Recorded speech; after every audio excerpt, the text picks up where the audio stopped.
up, long players? Welcome to the Long Play Listening Party, the show where we go deep on local music, writing, recording, inspiration, gear, whatever else sounds good to us. I'm Howie Howard from Mr. Furious Records. Whole crew's in the house, starting with Nate Holt. What's up, Nate? How's everybody doing? Royce Steinman, you staying warm? I am very comfortable, thank you. Excellent. And special guest, Megan Luttrell. Hey, Megan. Yeah. Hey, everybody. We will be listening to Megan's EP Broken Bottles, plus her newer singles, and don't quote me on the order here, Just Out of Reach, Burn, Folk Singer, and Miss You. Welcome. Thank you so much for having me. So to get us started, will you tell us a little bit about your musical journey, kind of where you started in music, where you've been, and what you're up to now? Sure.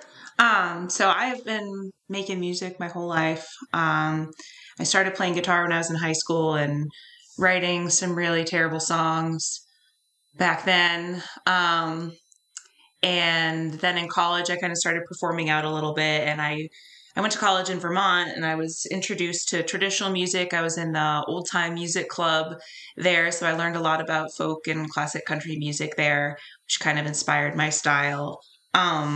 Played out a little bit, but I was in college and I was working, so it was hard for me to really do a lot with that other than open mics and a few shows. And then in 2011, I moved to Lawrence, Kansas to go to KU to get my PhD, and music kind of stopped for a while because I was so busy. And then the administrative assistant of my department and my now very good friend Eileen Larson told me, you need to get to the Gaslight and you need to play their open mic. Mm-hmm.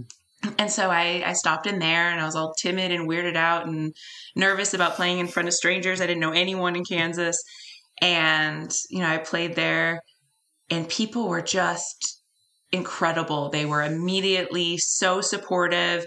They just welcomed me right into the Lawrence music community. And I think the first or second time I played there, this guy, Outlaw Jake, popped up out of nowhere and was like, I'm going to record your album, and I'm going to do it for free because I believe in what you're doing. And so that's how Broken Bottles got recorded back in 2016. He recorded a few people's EPs and something of his own too. We had a little release party at Gaslight, and people said, well, you have to come and you have to play the Gothic Cowboy Review at Frank's. And then I met a bunch of people at Frank's, and so I was able to play out a little bit then, but nothing too serious because I was getting my PhD, so I was very, very, very busy.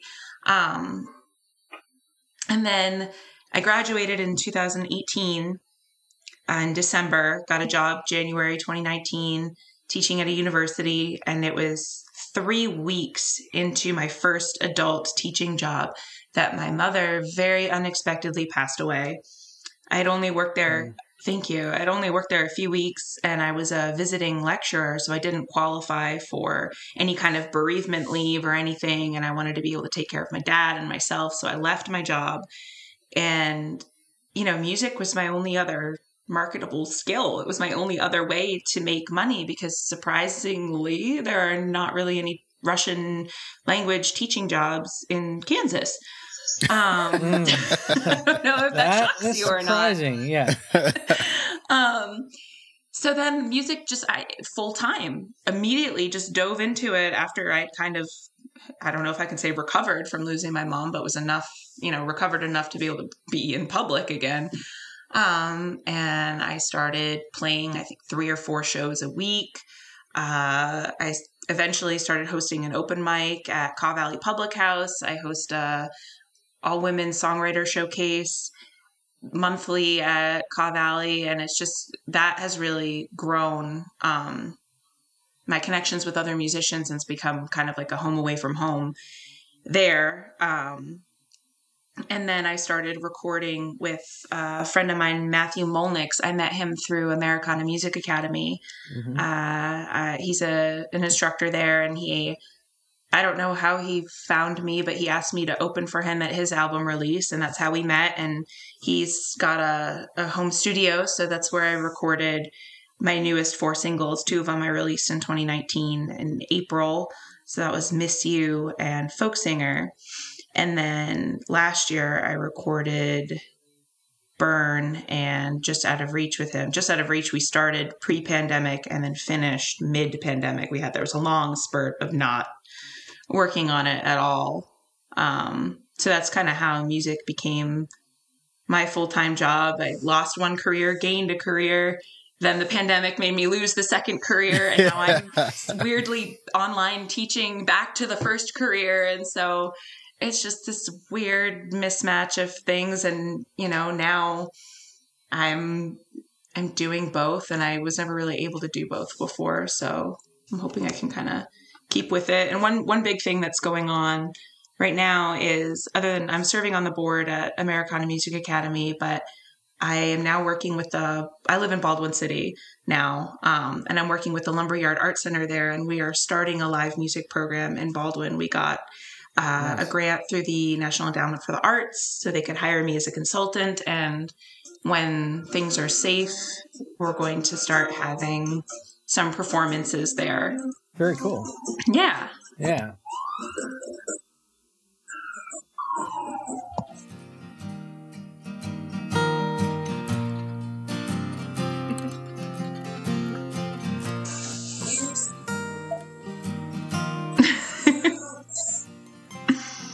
So then, these are the singles that we're listening to now, right? This is the first track off the record, off of Broken Bottles. Oh, okay. Yeah, so I wrote this a long time ago. Okay. And I was really excited. This was the first song I ever had played on the radio. They played it on KPR for Trail Mix. That's really... That's pretty cool. Nice. Yeah, I just wanted to make sure I knew what was from, a while ago and what was kind of done more recently. So Yeah, we're going approximately in chronological order. I mean, pretty close to chronological order. So the EP's first, 2016. Okay. And when we get to the singles, I'm pretty sure I put the 2019 pair first. Okay. And the newer ones second, but I'm not quite sure I got down to the month, which order they come in. I don't even remember when. Okay. I don't even know. So the Megan heads won't come after me for flipping the order around. They won't get aggressive. I'll send out a mass email. Tell them not to freak out. It's funny, I haven't listened to this in quite a while. It's fun to hear it again. So what was going on when you wrote this? This one, I had just met somebody when I was still living in Vermont, and we met by chance. We got together almost immediately, and it's, a song about, God, this feels so fast. It's kind of leaving me breathless and leaving me spinning, just like this person. I've just fallen in love with this person so quickly. And then I moved to Kansas after we'd been together for 6 months, and we were long distance for 3 years. We tried to make it work for a while, but he and I are still very good friends, which I'm lucky to be able to say that. You take my breath from a chest of my thinking. Now you're left with the rest of me spinning. And that's a mandolin accompaniment, right? Yeah, Mandolin Dan. I met him at the Gothic Cowboy Review. He plays with Outlaw Jake. Okay, cool. Yeah. Yeah, I wanted to ask about the mandolin too. So yeah, lots of mandolin on the CP. Yeah, I like I like that. I had I played acoustic guitar and did harmonies, and then Dan did the mandolin on there. Jake did all of the production and kind of coordinating, because I was teaching, while I was doing this. I recorded a lot of these tracks at 9 in the morning before I had to go teach. It was funny, I was so nervous. I'd never been in any kind of studio before, and I was freaked out. I didn't really know him that well either, and so I'm just in this acquaintance's garage trying to sing at 9 in the morning. I'm not a morning person, so he was like, just have some wine, have something to drink. I'm like, I have to go teach students. I'm in my business casual. What do you... But I did it. That's worlds colliding right there for sure. So I guess we had some fun classes on the days that I had something to drink before. I bet. Yeah, and then I think Jake plays some bass on here too. Jimmy Bloomquist, I think, plays some bass too. He's in a band with Ryan Manuel on the Getaway. So it's just like this wonderful patchwork of instruments and people that I really didn't know very well then and was super intimidated by, and now they're all good friends of mine, which is great. That's,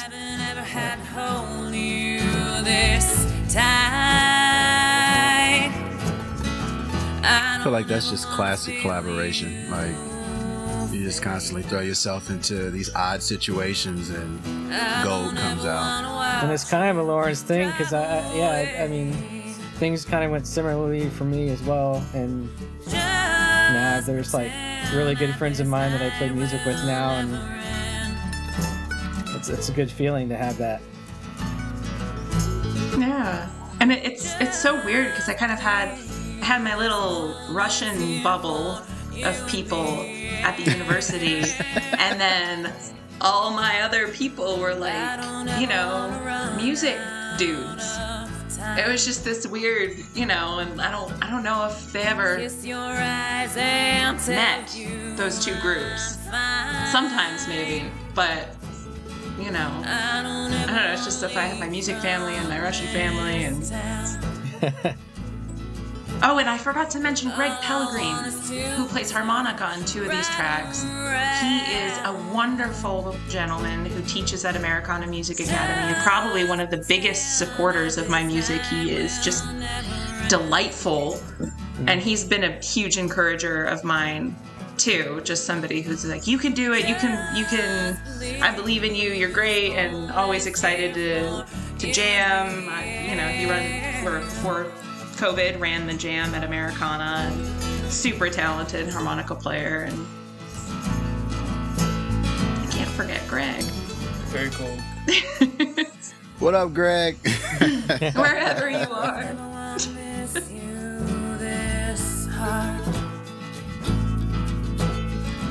I don't ever want you to be that far. So you'd go in at 9 in the morning and you record your parts, and then you'd come back and all the other stuff would be added and the arrangements and stuff would be done? It would depend. So, we kind of just scheduled it around whenever people were available. So most of the time it was before I taught. Sometimes I would come in the evenings and work on it. So we'd track. I wasn't experienced in the studio at all. So normally, you track your instrument and then you track your vocals after.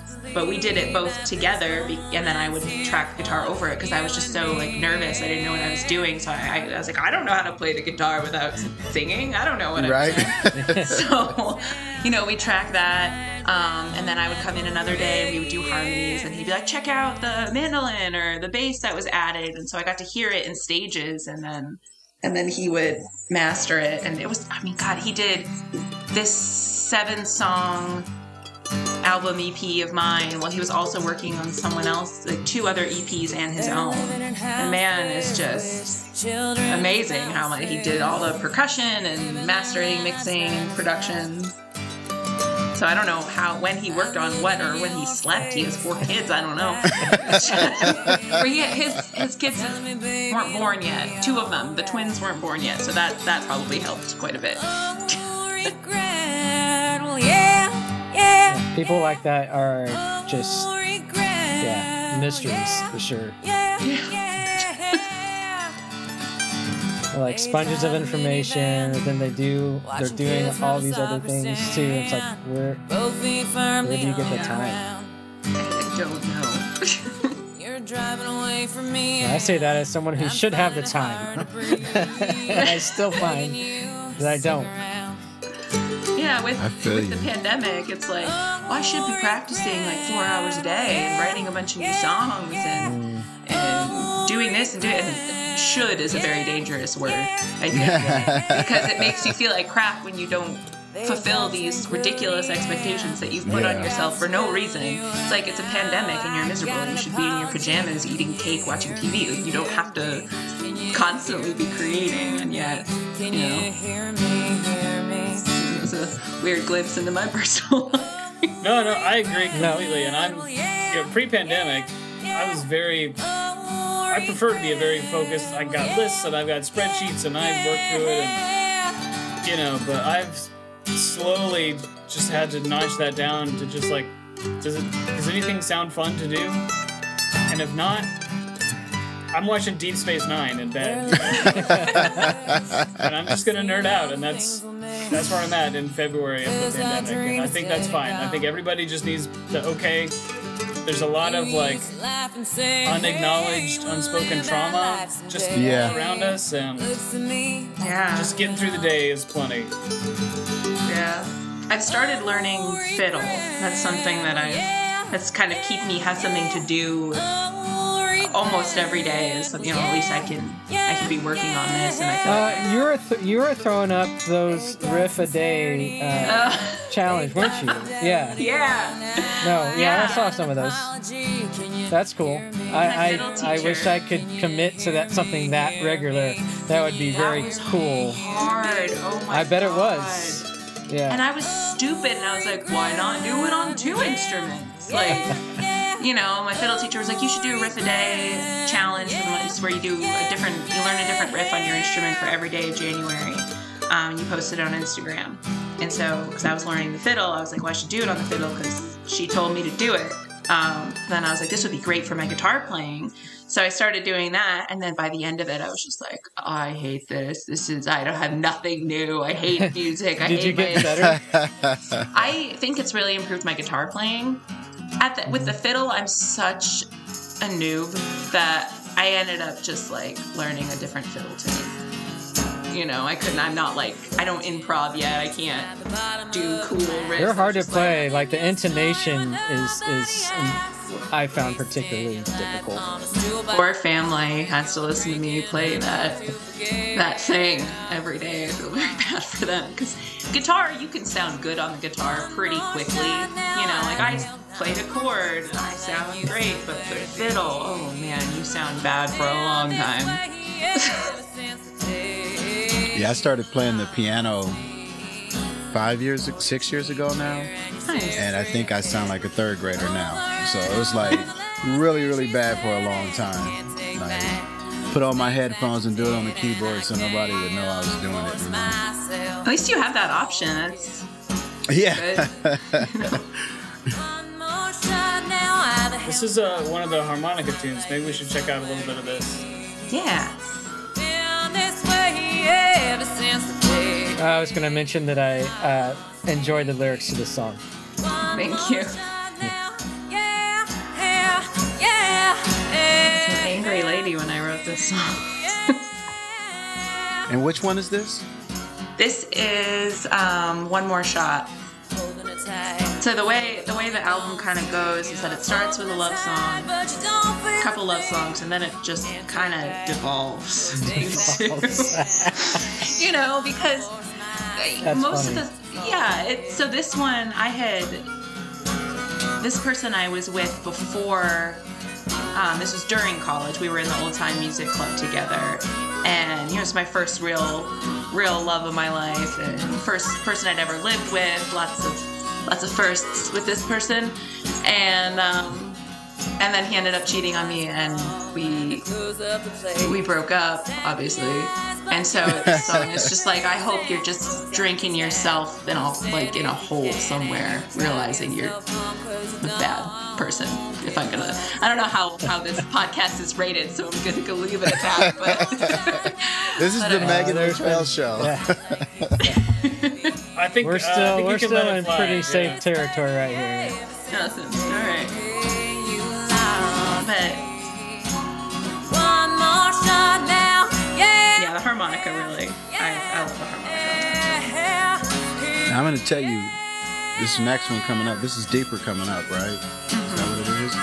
Yeah. Yeah, this is this was, if I had to pick one, this was my favorite I think it just speaks to who I've been in my life. You know what I mean? I really, really enjoyed this song. Thank you. It's funny, I don't really play this song live anymore. I probably should. A lot of these I don't. I think I only play the title track and Regret, just 2 of those. I remember one time I did a show and I sent out to my email list for my listeners to just pick a song of mine that they liked, and I would learn it and play it because I don't know all my songs, you know what I mean? And all the songs that people pick were like songs I'd never even considered playing, ever. You know what I mean? Like, ever considered playing. So I test them out and see how people respond. Yeah, that's a great idea. Because one of the songs on here, the second one, Pretend, is when, you get self-conscious as an artist. You're like, well, this one isn't interesting enough. I wrote these a long time ago. I wasn't the best guitar player. I wasn't, I just had all these, I felt like I have to prove something all the time. And I just think they're too simple or something. So I don't play them because I'm self-conscious about them. But then you re-listen to them and you're like, simple is fine because you don't have to, I don't have to shred. Not that I could, but if I could, I wouldn't have to do it. Well, and I think it's also cool that you can have songs that you don't play often and you can throw them in and switch things up in the set. But yeah, I like Royce said, you should probably play this one more. Yeah, I will. After this, I'm going to probably go try and relearn it. Crazy thing Simple is, connects a lot of times. Yeah, it does. And it's something I have to remind myself because I always feel like I have something to prove, especially as a female solo artist. I'm like, they're judging my guitar playing. They expect, I don't know if people tend to expect less of a female guitar player, but I just feel like I have, I want to prove people wrong about their preconceptions about things. I don't know. The thing is the average person has no idea. You know what I mean? They don't. I know. It took me a while to learn that. Yeah. But yeah, that is a great lesson for anyone starting out, or even if someone's been doing it for a long time, is, yeah, for sure. You can't think about performing as if you're performing for a bunch of other musicians who are going to be like, she just played a song in G. That's despicable. Right. They don't know. They don't care. They're like, oh, I like this. So I try not to have things sound the same, and I'm hoping that the things I've put out don't, because, some artists are like, okay, well, they have a good song and then all the songs kind of sound alike, and I really try not to do that, and hopefully that doesn't happen. Well, I didn't notice that in any of these songs. Yeah, I was gonna, when we get to it, whatever single I put first that we'll hear in a couple minutes, the lyrical shift, we can talk about it when we get there, but the lyrical shift was really great. But they're just a very different jump from the EP stuff. And not that one is better, but just it's like, oh, Megan's doing something different here, and I thought that was really cool. Yeah, these are all the songs on here they're all just about relationships, and I was saying about the order, how they just kind of, for lack of a better word, devolve. But I mean, this one in particular, I was in I have. Everyone has a type. Apparently my type is an alcoholic. I don't know. That's just what I'm drawn to for whatever reason. So, getting into nasty fights. And I met someone in Kansas.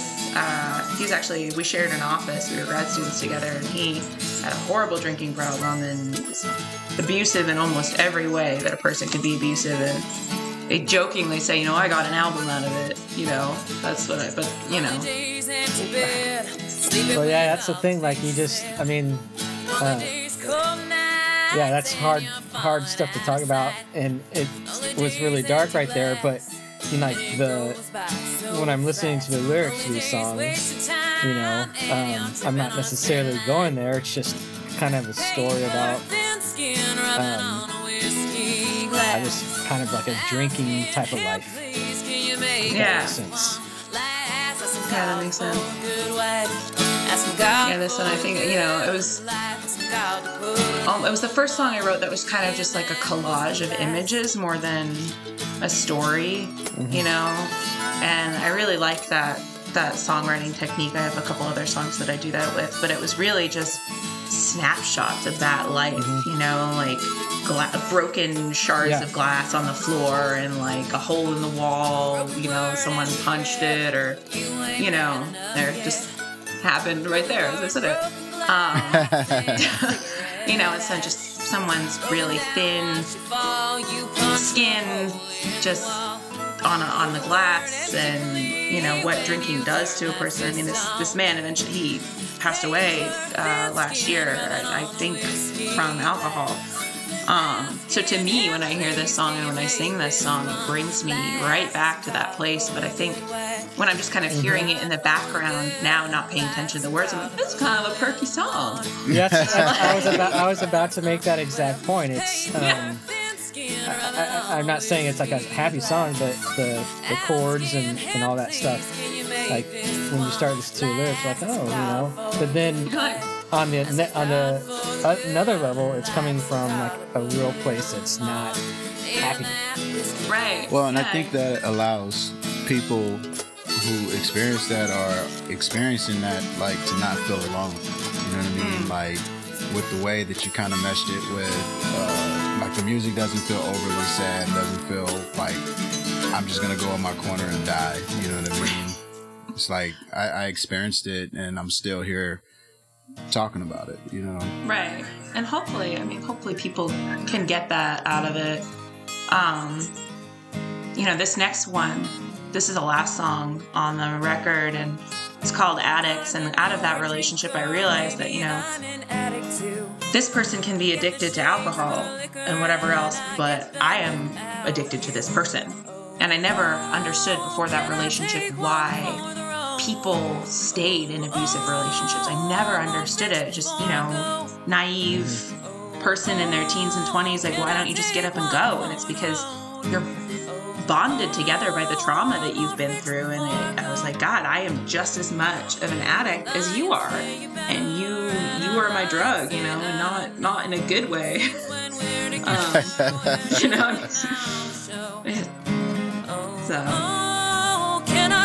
But I mean, to put that in a lyric and stand on stage and sing that to people takes courage, and I think your courage, you know, it gives other people courage. I did a song one time, and a woman came up to me. It was like a heartbreak song, and she was like, "I feel like there's somebody in the world who gets what I'm going through, and that just makes me feel better." You know what I mean? So we thank you for that. Oh, thank you so much. I mean, I'm hoping that, you know, I mean, that relationship caused so much tension between me, especially and my mom, because she didn't understand. She'd been with my dad since they were 15. She'd never been through a relationship like that. And she's like, I just don't understand, you know, why you're not going anywhere. And this song just kind of poured out of me like, well, this is why. You know I need to leave. I know this is terrible for me, but I need that one more fix of this person, and just keep coming back to it. And I hope if someone listens to it who's going through that, they understand, like, you're not stupid for not leaving. Like, yes, of course you should get out of this situation, but like, it's so much harder than everyone else outside of it is making it seem. Right. So, and maybe, but that's another one. Go ahead. I was just saying, it's another one where if you're not paying attention to the words, it still sounds kind of upbeat. I don't know, like with Broken Bottles, like if you're not paying attention to the words, I mean, I guess it's a little bit more melancholic, but it's still, if you're not paying attention, you wouldn't necessarily. But I mean, I like the hook at the like one more for the road, you know, one more fix. Like it's a good turn of phrase, and yeah. Thank you. All right, so we're getting ready to come up to the more recent singles, right? Yeah. Right, we have a little break here to have in microcosm, the passage of time. We have a tiny little passage of time to represent, a couple years. And then we'll get to something that was released in 2019. And, maybe since we started to kind of talk about writing a bunch, Megan, kind of how do you write? Where do you like to write? How does writing work for you? It's definitely different depending on the song. One of the songs on that album, Regret, that kind of came out of, I was at a bar for open mic in Vermont, and a friend of mine, another musician, was saying something about, those people are adults, they're off in houses with children and spouses. And I was like, ooh, I want that. And that song just kind of grew. Let me just jot this down. Yeah. And I'll never forget that. And so some songs come from a word or a phrase, and they just they build from that. Other songs, I'll start with the chords first and hum a melody. There have been times where I was dreaming that I was playing a song that I hadn't written yet. And I woke up and wrote stuff down, and some, obviously some of it doesn't make any sense, but you have like a melody or a feel to something. You're like, okay, I have to make this happen. And then, I used to write songs in bursts where I would just sit down and the entire song lyrics and music would come out at once. And I'd be like, okay, it's done, and I'm not going to touch it. And that's pretty much every song on that album happened like that. And it's only now that I'm older and starting to think, well, maybe I should edit. Maybe I should go back and actually sit down and work on this and think, is this the best way to say this? Is this the best way? Can I add stuff? And so I've gone back to some older songs. Miss You is one of the ones that I released in 2019, but I wrote it, back in college. I wrote it, over 10 years ago, but I came back to it and added stuff to it. And it was another one of those songs where I was like, oh, this is oversimplified. I don't play this live. And I played it for my husband, and he was like, I love this song. This is the best song I've ever heard of yours. You need to record this. And I did as I was told, and I recorded it. And now I'm really happy with it. And it's another one, in your 20s, you're writing about relationships, and, we'll listen to the song after the passage of time has passed. And, yes, we like to be as realistic as possible on the. And, it's about a relationship, but the more I think about it, and I'm like, it's not just about romantic relationships. It can be about so much more. I won't talk about it until it plays, but, yeah, I edit more, and it's not just this creative frenzy. It's sometimes, music comes first, sometimes lyrics comes first. Here it is. Here's Miss You.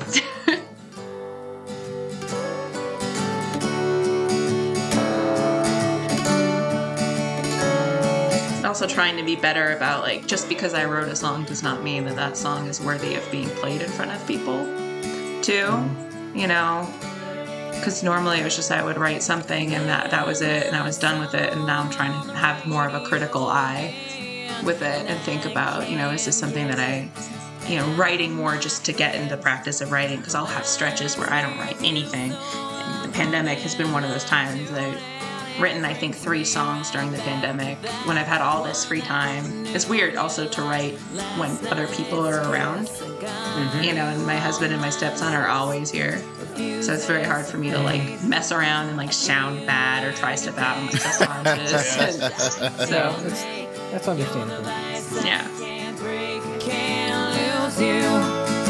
One thing I noticed at the beginning of the song, it seemed like the melody, whatever instruments were playing there was a more deliberate melody. That is the magic of Matthew Molnix, the guy who recorded this. He, I play acoustic guitar and I sing and harmonize, and he added the slide and the bass, and that little little part at the beginning I was saying it, and I was like, this is going to sound like weird space noises, but if I was singing. But, you know, that is something that he added, and it really ties it together. And he is just such an incredible musician, and the arrangements that he does of these songs take something very, you know, very simple and just straight acoustic and singing, and he adds so much without overpowering it, without just adding shit to add it. It's just like, it's very thought out, and like this will help it build where it needs to build and come back. And yeah, he does great work. Reminds me of then, which reminds me of now, and I ask myself. Was that him singing harmony? No, that's me. Oh, is it? Yeah. You got quite a range. Yeah, I do. When I first started singing, I thought I was a soprano, because I was like, well, girls sing up high, and that's just what they do. They're little songbirds. And then I started writing songs about drinking too much, and I was like, I can't sing this like that. And so I found this other super powerful, loud voice inside of me that took me a while to figure out what to do with it. But now I'm able to have this range, and yeah, on that part it does sounds like a guy. It sounds good. I just was. Yeah, it's low. That's cool, though. It helps. I cover Johnny Cash a lot. I cover a lot of men songwriters. I'm trying to learn more female artists, but it helps when I sing in Russian too, so I can get those like low Russian dude notes. Are we gonna hear some Russian songs? Some songs in Russian? I have never written a song in Russian, because that's hard, and I'm not good enough at Russian to be able to do that. That's a whole other level. But I do perform quite a bit in Russian, and people keep asking me when I'm gonna record like a CD of Russian songs, and I've thought about it, and I keep weighing the idea of, okay, if I'm going to spend the money to record, am I going to put out my music, or am I going to put out Russian music? And a friend of mine warned me, he was like, you don't want to be just known as the chick who sings in Russian. You don't want it to be like relying on it, have it be a crutch. Or a gimmick or something. Right. But it makes me happy, and it's bridging my two worlds together, so I still do it. And you can do it, you know? Yeah. Like, who else in Kansas can do that? Just like go to a completely different genre and to have an alter ego in that genre. Yeah, that would be super tight. And it's funny because, you know, I can mess up publicly. I can sing these songs and like mess up a lyric and nobody knows. Except for one time I sang at a Russian folk Slavic spring festival the past couple of years through people I know at the university, and I sang a bunch of Russian songs. Some guy came up to me and was like, it was great, should have been in Ukrainian. I guess I was being an imperialist. I learned some songs in Ukrainian, and I sang one the next year, and I was playing it at Old Shawnee Pizza in Lenexa, and I totally messed up the words. There's like one line for each day of the week, and I like started on Friday for whatever reason. I just like, I don't know. And I was like, oh, it's fine, nobody knows. And this like tiny Ukrainian woman freaking pops out of nowhere, and she was like, oh, did you just think me meant Olympian Villa? That's so exciting. And I was like, yeah, and I messed it up hardcore too. Thank you for being that token Ukrainian who just happened to be here. That's really funny. Oh man. This song, Folk Singer, I wrote it right before I defended my dissertation, and it was about this idea of, you know, I'm about to embark on this career as I want to eventually become a professor. I'm going to be teaching in a university. But what about music? Like, what wouldn't it be silly if I just did folk music instead? And then, you know, a month later, that's what I was doing. So it's just funny when I hear this song to think about, like, God, I had no idea where my life was headed. I thought, careful what you write. I know. Well, I mean, here we are. This is the one that jumped out at me, and it had, you know, the breaking the rhyme scheme in the first verse, and also something about this subject matter and just the way don't know, something about it just really leapt out at me. It was like, oh, like this is a whole new mode of operation. That was cool to hear. It's not about a relationship. You know, it's about something going on inside of me, and there's some lines where I try to be funny, which I'd never done before. I'm like trying not to take myself too seriously and poke fun at myself for, you know, wanting to be a folk singer. And it was definitely new for me to kind of go in that direction, because it's so much easier for me to write dark songs and songs from a place of pain and sadness. They just come out more easily. I don't know, it has to be cathartic. You know, you need to get it out somehow, as opposed to like, wouldn't it be silly like that? I don't have like a burning desire to get that shit out, you know, but it happened. And I'm glad it did, because this song makes me smile. Yeah, I like the lyrics about the Martin guitar. Was it a beat up truck? I drive a beat up car, but I've got a Martin guitar and my priorities are in line. Yeah, that's great. That's perfect. I didn't have a Martin yet when I wrote that. I was just like, it's okay. I did have a okay. Be careful what you write, Megan. Exactly. I have a Martin now. Tell us about the Martin. You got the music career and the Martin guitar. Beautiful man that he is got me a Martin for Christmas a couple years ago. And he lovingly wrapped it in a trash bag, put it under the tree. Keeper. I know. For sure. Yeah. So I've got this little parlor guitar, little Martin that I love.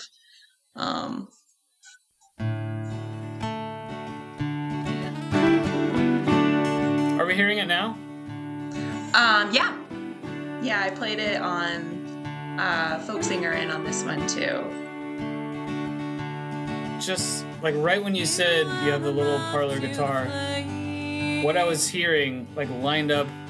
I'm a huge Wilco and Jeff Tweedy fan, and he has a little parlor. I think it's a Martin. I could be wrong. The Tweedy fans will get after us, but he has a parlor guitar of some type from like the 20s, you know, that just shows up all over Wilco records. Mm-hmm. And what was coming through my headphones right when you said that was like, oh, that sounds kind of Tweedy-like.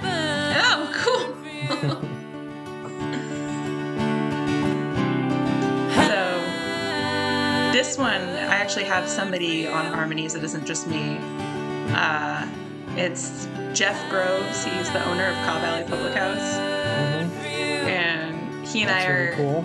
We started a band together. I met him and I was playing, you know, at the bar. And he said, you need a band and I want to be in it. And so right before the pandemic, we started a band. My husband plays guitar. Jenny Bloomquist, who played bass on my Broken Bottle CD, he plays bass. Then Jeff Groves plays acoustic guitar and sings, and then Mike Lawrence does percussion. But he has just the most beautiful high voice. Like, we do karaoke sometimes, and we do Jackson, and I'll be Johnny and he'll be June. It's just, it's delightful. I love singing with him. I miss it so much. We had one show, New Year's Eve, and then the pandemic hit, and we never played again. Well, I meant to ask maybe a little earlier, just if you had ever done, you know, a more like kind of a band setting, or you know, play these songs in a band setting. Yeah. So it's cool that you you mentioned that, and you have. So that's briefly. Well, yeah, it'll come back around. Yeah, I hope so. It was so much fun. But my God, that show, like, I play in front of people all the time, and I have never been more nervous to play than to play with a band, because I was like, these people are here playing my songs for whatever reason. They've devoted hours of their time to learn this stuff. I'm supposed to be their, you know, band leader, which is super awkward. I'm not like you do this and well, you know, I'm just like, what if we all just did it together? And not a good personality in terms of trying to lead people and give them direction. But yeah, I was so scared. I was like, I'm gonna let them down. I'm gonna mess it up, and it went great. Oh God, I couldn't have been happier. It was like, oh my God, we didn't mess it up. I didn't mess it up, and it was just the most fun. I've ever had. Those are the coolest shows. Yeah. Yeah. Hopefully I'll get to see that. I hope so too. In a few months. Because I miss playing with those guys so much, and it's just so to hear it so full, you know. Because the stuff that I record, there's some, it's pretty stripped down, and I play obviously alone a lot. But to hear it with like guitar solo, and who happens to be my husband, and you know, playing that last song in the band was a little awkward with him, burning for somebody else. But when you're involved with artists, it's part of the package. You know what I mean? Yeah. You can't get rid of all the old material. It's part of the deal. It's art. Bless the heart of anybody who's in love with an artist. Who was playing fiddle on this song? This is Shannon O'Shea. She's the fiddler in the Unfit Wives in Kansas City. Awesome. Group. She is incredible. Totally makes this song. I'm so happy that I was able to get her on here. But this is another song that's uncomfortable to play with my husband because it's about me being pissed at him. I always say, like, I never really had an angry song until I got married.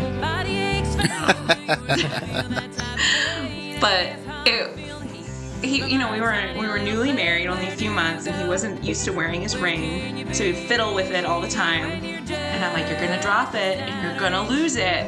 And it fell off his finger, and it fell into our couch, and there was some weird little hole in the couch, and it got absorbed. It was like we could hear it in the framework of the couch moving around. And that's where the title Just Out of Reach came from. Because it's like, it's right there. It's right there, but I can't get it. And like a person can be like that too. Or I'm a very upfront, emotional, loud person, East Coast upfrontness, I guess. I don't know. And he's a Midwesterner and he keeps shit inside. And so sometimes I'm like, you're right there, but I cannot access you. And we had to tear the bottom of the couch off, and it took us like 2 hours to get it. We got it. But so that's where this song came from, and it just like grew from there. But it was so catty because he wrote that little like ba-da-da-da-da-da-da thing in the beginning. He's like, oh, you should use this in a song. And I was like, I have just a song for you.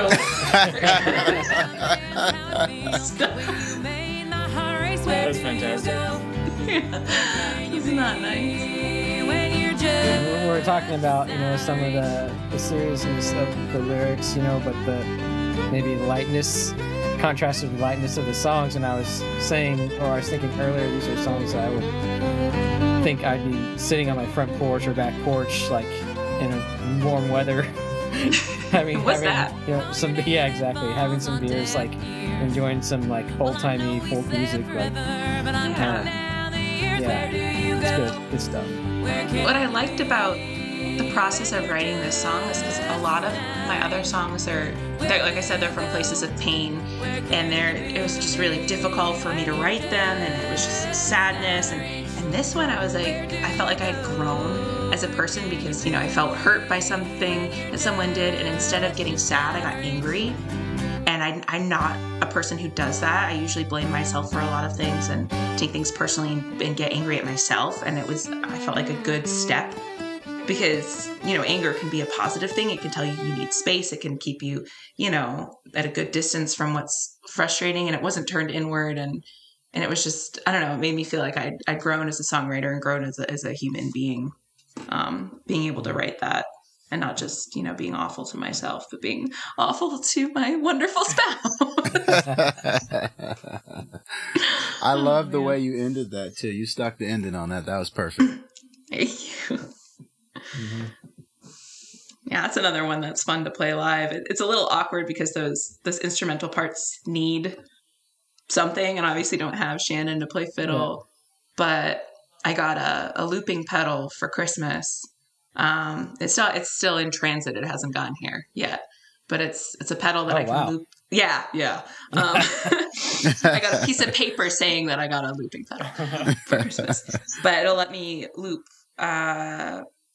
vocal and instrument. So I'm hoping whenever I reemerge out into the world of performing that I'll have had time to practice with it so I can I'm dabbling in playing, lead guitar. So hopefully I'll be able to solo over those parts, and I'll be able to harmonize with myself, and it'll be a one-woman band, hopefully. Nice. I mean, that's the goal. I don't know. You're like, wow, like I've already done it. But it hasn't happened yet. It's always good to be working on something, Yeah, exactly. Yeah. No, I think it'll be really good for me. Yeah. Are you in the studio, or are you preparing to be in the studio or anything like that? Or now that I have this these two jobs, the teaching job and the grant work with the lumberyard, I will actually have some kind of income to pay for recording. So my plan soon is to record another, like an actual full length album. I'm kind of torn between doing that and another EP.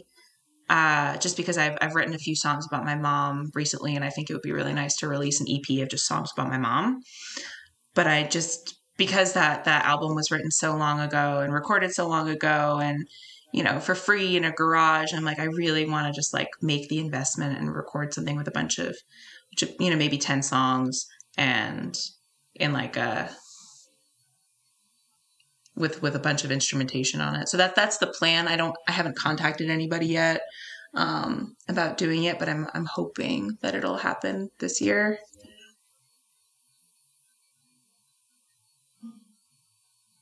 Cool. So that's basically you're building up that live music program. What's that going to be like? Say it again. You kind of broke up. Sorry. The live music program that you're building up down there. I know you talked about it a little earlier, but like, you want to talk about more like what that's going to be like, or any plans, or can you talk about that at all? Yeah, it's not a state secret.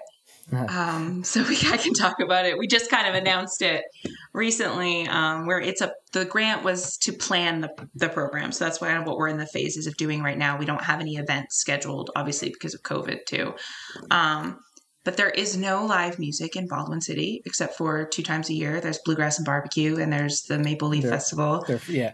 When I first moved here, I was like, God, I want to go play music somewhere. And all I could find was a worship song circle, which is not my genre. So I was like, okay, no, thank you. So I talked to a family friend about it because he's a musician too, and little did I know that he was on the board of the lumberyard, and so he ended up talking to their director. They applied for this grant, and so we wanted to have a bunch of different aspects, not just concerts, but we wanted to entertain people, obviously, but have educational portions and engagement. So I want to have some kind of open mic or jam where people who aren't professional musicians and people who are, but just getting people together to play music I can't stress enough though when it's safe to do so. That's like the biggest part that I have to stress over and over again. No, absolutely, yeah. Yeah, but I also want to do. We're next gonna week. work. Let's go. Right now, I'm headed to a jam. Masks optional. No,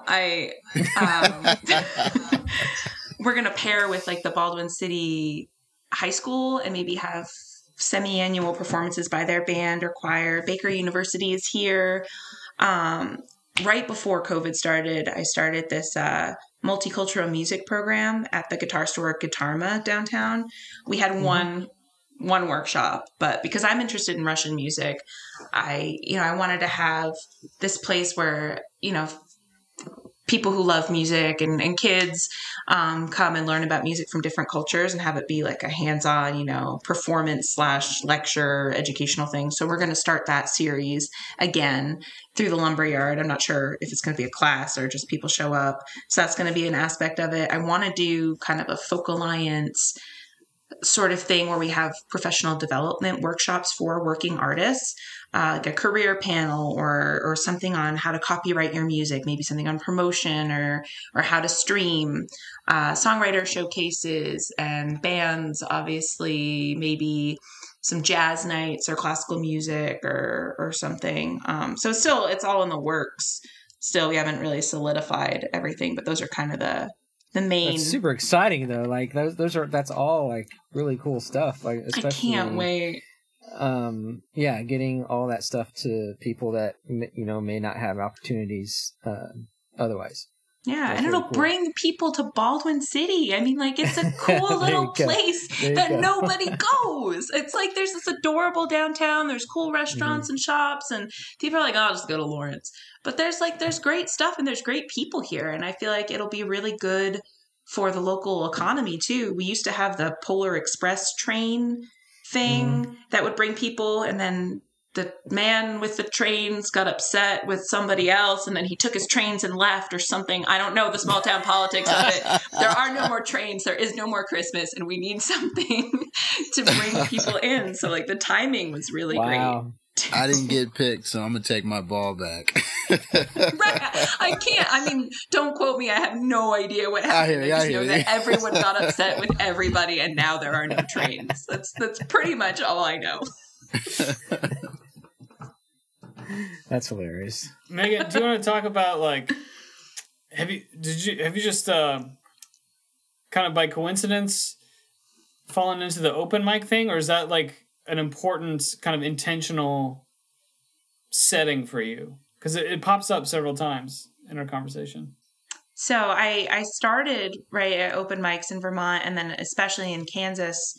It was the Gaslight open mic that introduced me to so many wonderful music people. And they were the ones who said, you sound good, you should play here. And it's really what helped me learn how to perform in front of people, meet the wonderful people in the community that I have. So it always will have a special place in my heart in that sense. And then, being able to host one is really great.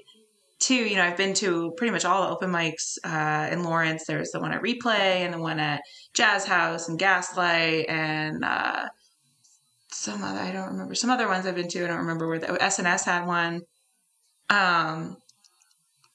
And to be able to go from the person being encouraged at an open mic and the nervous, like East Coast weirdo who showed up to Kansas to play music, to now being someone who can encourage other people. Caw Valley Public House started up and they were doing live music. And I was like, why don't we start an open mic? And I've met so many other people that way and getting to encourage other people and have new artists show up or people who are just out of town or, there are some people who are actively performing who come in and play as well. But it's another little community, and our open mics are normally on Mondays. So it's a little difficult. It's not like, a Thursday, Friday, Saturday when a ton of people can come out, but it's my Monday night crew, and you get anything from a professional performer popping by just to play to somebody who knows 2 chords on their out of tune guitar and is going to stop halfway through a song and then just read poetry because they don't know what they're doing, but it's all wonderful. Very specific example there, but it's a great community and I just want to be able to give other people what I was given in those spaces. And that's a great thing about the Women's Songwriter Showcase too, is being able to meet new people and encourage artists too. Tell us a little bit about that. Sure. So one thing that I noticed, and this is just my experience of the scene in Lawrence when I was playing out, was that there were not many women. Maybe I was just in the wrong place. I wasn't, they have to be out there, right? But it was,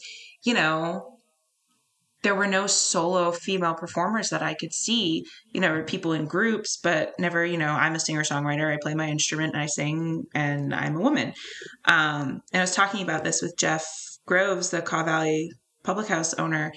And I was saying it's so weird, because usually at the Gothic Cowboy, I'm the only woman solo performer. And I'm just like, I've got all my dudes. I'm just here with a bunch of guys, which is fine. It's fun. But, there have to be women performing out there. And so he said, well, why don't we do something about that? I'll never forget the way he said, well, let's do something about it. So we started the Women's Songwriter Showcase at Caw Valley Public House. And every month, it's me and 3 other performers, and we play in the round, and it's all original music. and we tell the stories behind the songs, and we go, like I said, in the round. So I never show up with a set list, and most times people show up with set lists and they don't use them because we just kind of play off of each other, and it becomes this musical conversation where, one person I remember, they were like, I wrote this song about, I was on the plane from Kansas to New York, and the next person was like, and I wrote this song on a plane from New York to Kansas. And just like these cool little coincidences that would never, you get to meet all these wonderful people, so many fantastic women artists. And we hit our 1 year anniversary in April, and we were going to have a huge reunion concert with, I think 18 groups, composed of different performers. And it was going to be a fundraiser for the Sexual Trauma Abuse Care Center. Obviously that hasn't happened because it was last April was supposed to happen, and then it was supposed to happen this April, and it's not going to happen then either. At some point it's going to happen, and it's going to be great. But, all these female fronted groups of just like incredible songwriters, and people who have become great friends of mine too. It's just so wonderful. And like the people that come to those events are there to listen. They sit down and they're quiet, and they listen to your stories, and they listen to your songs, and they applaud, and they're into it. And if somebody's talking, the rest of the people, shh, be quiet. And, people tip, and they're excited. And I've been up there with a little notebook, like writing down lyrics because I'm inspired by the person next to me. Or, there have been times where me, I'm the person who cried on stage, Somebody cried. Right. Some emotional woman, I won't name names, just wept. A friend of a friend. Right. Exactly. Some stranger. Because I had just lost my mom, and I wrote a song about it, and I felt comfortable in that space, like a month after losing her. So 2 months after, I was like, well, why don't I just sing about it in front of a ton of people, and I'll be fine. And I was like, we're going to take a short break. Just talk amongst yourselves. But it was a wonderful space to be able to do that, and I had these other 3 women up there who were like, that was powerful. That was great. And we appreciate it. And it's just like raw emotional honesty. And some people are just so goddamn funny. Sally V of Sally and the Hurts will just make you weep with laughter, just like, it's so inspiring to be surrounded by so many talented women, and to know that they're out there. We found them. Yeah. And there's a Spotify playlist I made of, past participants who have their music recorded out there. Yeah. So Women's Songwriter Showcase Spotify playlist. I think everyone got 4 songs. Some people have an extensive discography, like Savannah Chestnut, incredible. I think she's going to be on The Voice this season. She's auditioned, and she's not allowed to tell us if she made it, but I kind of feel like she made it. So just great artists are on there. I'm going to plug that to whoever's listening. Yeah, you should go check it out in the show notes. Oh, so perfect. Thank you. Yeah. And what was it called again? It's just Women's Songwriter Showcase. I think I'm not a Spotify person. That's not where I stream music, but I think if you go to me, like my profile, it should be on there, or maybe it's just my homepage because that's my account. I'm not sure, but I think there's a link. I have a link to it, like on my Instagram in like a story highlight. I think it's in there too. You can access it. I'm not the most internet savvy. We'll find it. Don't worry. People, it's there. I promise you. Somewhere. Yeah, it's in a story. Yeah, there it is. Yeah. Awesome. It's artist playlist, Lawrence Women's Songwriter Showcase. Where do you see that at, Nate? It's at the bottom of her profile on Spotify. 93 songs, 5 hours and 45 minutes. There you go. Apparently, I am not very good with the internet either. I do not see it. You have to send We'll find it. We'll find it. Yeah, it's Megan Luttrell, artist on Spotify. Mm-hmm. This is not a tech support podcast.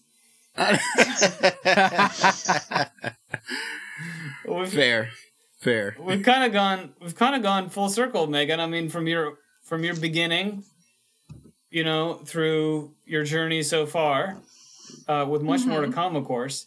but coming all around to giving it back and creating space for a whole new generation of artists to take that first step, and that's very cool. Do we miss anything? Is there anything you wanted to touch on that we haven't? Well, I do, for the Women's Songwriter Showcase, I do have to say that they're not all emerging artists. Like, a lot of these people are far more accomplished than I could ever hope to be. So I don't want to make it sound, like, oh, I'm giving these women a platform finally, like, you're welcome. It's not like that. These women are incredible, and I'm just glad that I got them all in the right place at the right time. Totally. I only meant that there was the possibility, right? Sure. Yes. I mean, we did have somebody who I think is 16 when she played, so like anywhere from 16 to 60 something. So it's a great, she's on there. She's released some music too. But it's weird. I mean, there's a couple names that I recognize, but not very many. So that's cool. I'll have to check. Yeah, you're gonna hear some female-fronted local stuff there. Yeah. I did want to mention that on March 26th, I'll be doing a live stream from the Lawrence Art Center. They're doing these live streams with local artists, and I'm the opening act for Half Tiger, Half Bear. Yeah. So that's exciting. But I'm not really doing anything else other than that for now. That's really cool. And they'll have a really good, kind of archive of your performance. The Heavy Petty did that on the 30th of January, I think. Yeah. That's just really cool. I mean, it's really cool that they're putting that on and giving people opportunity to, perform and have people see you. And yeah, it's wonderful because we don't have, live streaming. Some people are really successful with it. I've done it a couple times, and I'm so awkward and weird, and I don't have the tech set up to make it sound good. I stream from my phone, and then I hear it, and I'm like, oh, I sound like I'm underwater. That's fantastic. So that's the whole thing. Yeah, you get set up, like you're playing a show at a club. You've got great sound, and then everybody, somebody else is worried about all the technical stuff. So you just check like you usually check, and then you play your set. It's fun. Yeah, so I'm really fun. So excited for that. It's going to be weird playing on a kind of the first time playing on a big stage like that, and there's going to be no one there. But yeah, that would be weird. Still, just that. I keep thinking about that image of like just being kind of alone on that big stage and it's just terrifyingly amazing. And it'll be great. Can't wait. It'll be great. Yeah. That'll be a great photo opportunity for sure. Hopefully a once in a lifetime photo opportunity. We'll get back to like real live shows, and it'll be difficult to get that stuff again. I'm hoping it gets me out there to other people, because that's been one of the hardest things, as a, new artist is getting people to know you exist, especially in the time of COVID when everything's online, because I always get such a great response when I play live, but it just doesn't feel like it translates to live streaming and even what I've recorded, it sounds like too polished to me. I won't let people auto-tune me ever. I won't let them do that. But, I'm like, where's the raw, like uncomfortable part? So that's the part that I miss, and like the awkward stage banter and like weird silences. I miss that, but just it's hard to get people to know that you exist. I mean, even with like, I won Best of Lawrence last year, 2020 Best Solo Artist in Lawrence, and I still feel like that's it was amazing, but I'm still like, hello, I exist, and it's hard to I'm not good at self-promotion at all. Like that just now being like, I won something. I feel like, oh, you egotistical bitch. Don't say that. It's like where my brain goes. I'm like, don't promote like that.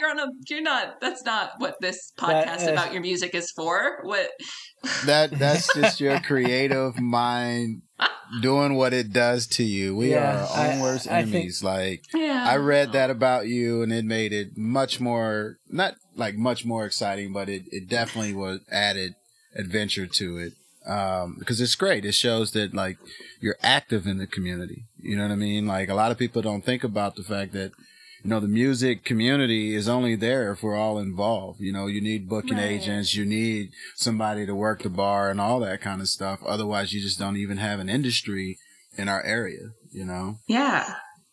And it's such an intimidating endeavor to do by yourself, you know, without the, you know, you want to remind people that you exist, and it's been so hard. Just, I mean, you have really amazing artists that, you know, may or may not have the networking skills or you know, have all that stuff down. I mean, and I guess to be really DIY, you need to learn how to do all that stuff yourself, but that can be really hard. So it can be intimidating.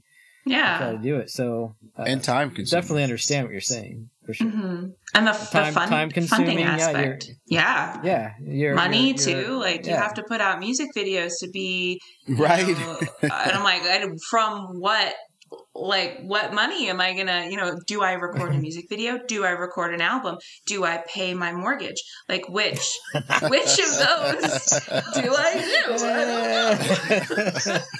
do? You know, and it is frustrating to be in a situation where, you know, you have to choose that, and these things are required. You know, you have to have a good quality recording, you have to have a good quality music video, you have to have this and that, because first impressions in this industry are everything. Mm-hmm. You know, and that's very scary for somebody who you work your way up and you're like, okay, this was recorded for free in someone's garage at 9 a.m. 6 years ago or whatever, and then, you know, but you know, you grow as an artist, and I feel like people don't always give you the room to grow in an industry like this. So hopefully that's something that will change. I don't know. Yeah, I think people are, I mean, you see all kinds of services popping up that are like subscription based and all that kind of stuff. I think people are really realizing that the Spotify iTunes model, release as much music as possible, only works for Spotify and iTunes. It doesn't work for the artist. You know what I mean? And I think fans are starting to realize their music's getting dumbed down and cheaper because of that. You know? Yeah. Hopefully. That's my guess. That's my hope. But I do see it. Yeah, I think honestly, like COVID and not having live music has already and will continue to make people really appreciate live music and artists, because, you know, people I think took it for granted. Like, oh, I'm going to go out and, you know, I'm not going to tip the artist, I'm not going to tip the musician, whatever. They're just here, they're background noise. And now people are just dying for it. Like, God, I would go see the shittiest band in the shittiest bar if I could just get out of my house, you know, and things like Patreon and those are great because people, you know, I love that patron of the arts. People used to be patrons of the arts, you know, exactly. And it went away, and people were just like constant consumption. Like, I need this and I need it now and I need it for free. And I'm going to be very judgmental of any musician or any artist out there, but I'm not going to understand what goes into it.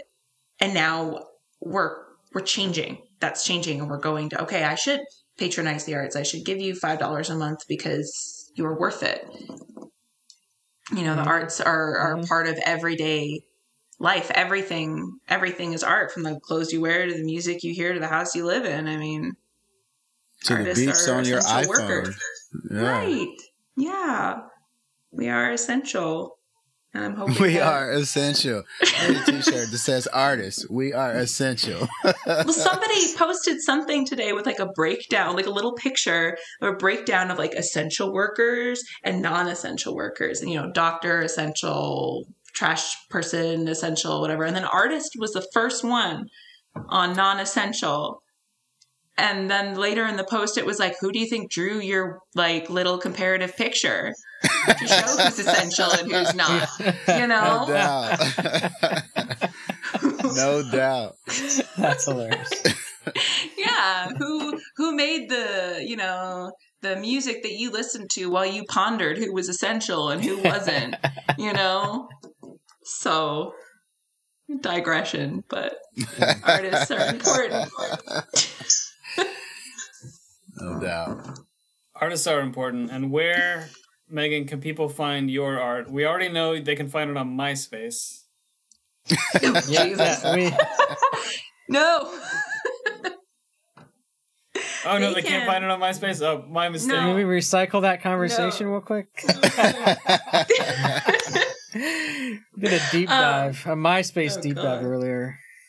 Obviously, people can follow me on Instagram and on Facebook to get updates on where I'm playing, but you can stream the music anywhere. You know, I stream through Amazon Music, so that's where I listen to everything, but it's on Amazon, it's on Spotify, iTunes, Apple Music, Napster. It's on there if you're so inclined. So yeah, pretty much, you know, any streaming platform. And then you can, if I ever decide to do a live stream again, it would be on Facebook. And, you know, I post things, you know, videos and stuff on Facebook and Instagram. I'm so bad at Instagram. I'm trying to be better about it now. So before it was just, I didn't know what to post on there, but now it's growing. I realize I can post whatever I want. It doesn't matter. And you have the website too, right? Oh, right. Of course. Yes. MeganLuttrell.com. And you can get physical copies of the CD if people still do that. The Broken Bottle CD is available. I have a CD with a collection of those 4 new singles on there. And I have a couple t-shirts, one with my logo and one that just came out, which I am so excited about. It's the logo for my open mic. I drew this little squirrel playing the banjo. I don't know why. I just drew a squirrel playing the banjo, and it's become a whole series now of animals playing instruments. So there's, you know, Megan Luttrell, and then it's got the banjo squirrel on there. Those just came in from Blue Collar Press, and I'm very excited about them. They're adorable. Nice. Nice. Yeah. And how do we get those again? You can go to MeganLuttrell.com. Okay.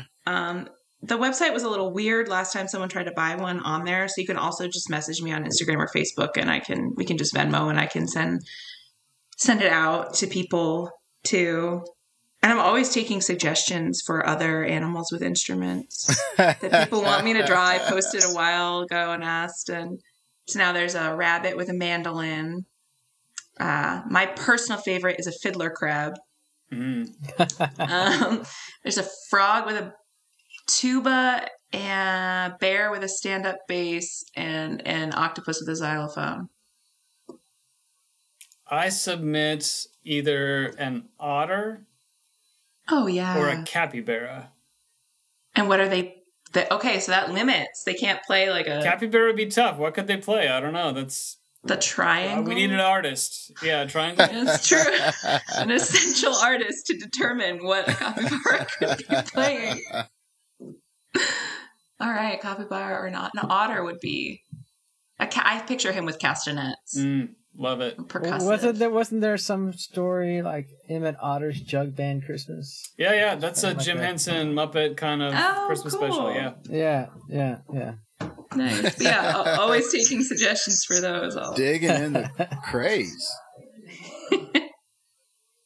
Awesome. Well, thanks, Megan. Thank you guys so much. This was really fun.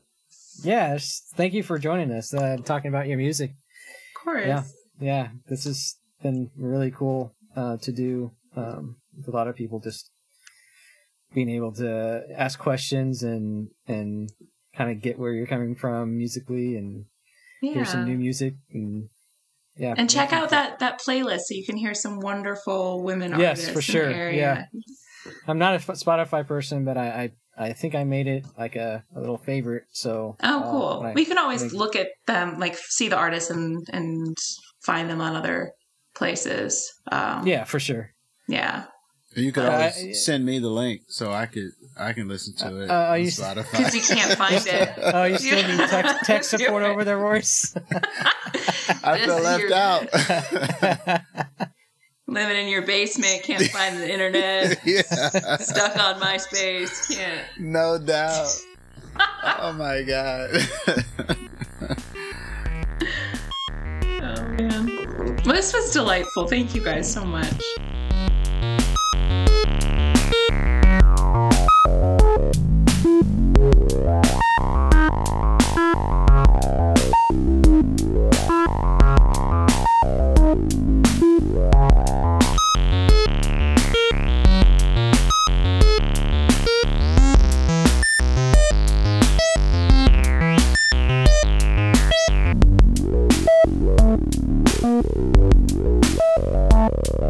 Bye.